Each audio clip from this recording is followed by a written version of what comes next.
பசங்க ஸ்கூல் விட்டு வரும்போது காலேஜ் விட்டு வரும்போது வேலையை விட்டு வரும்போது பசிக்குதுன்னு சொல்றாங்க. என்ன பண்றதுன்னு தெரியாத யோசனை பண்ணிட்டு இருந்தேன். அப்புறமே சரி யூடியூப் பார்த்து பண்ணலாம் அப்படின்ட்டு யூடியூப் ஷார்ட்ஸ் வீடியோ எல்லாம் பார்த்துட்டு போய் எனக்கு இது சரி இதை பண்ணலாம்.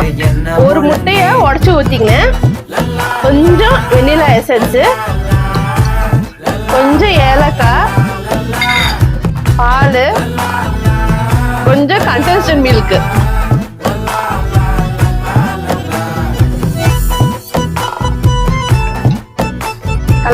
கலக்குன்னு கலக்கிக்கலாம். பால் பத்தல, பால் கொஞ்சம் ஊத்தி காய்ச்சிக்கலாம். இட்லி குண்டா தண்ணி ஊத்தி கீழே காஞ்சது. இதை அப்படியே எடுத்து வச்சு மூடிடலாம். ஒரு 10 நிமிஷம் கழிச்சு பார்க்கலாம். 10 நிமிஷம் கழிச்சு பார்க்கலாம். நல்லா வெந்துடுச்சு, சாப்பிடலாம்.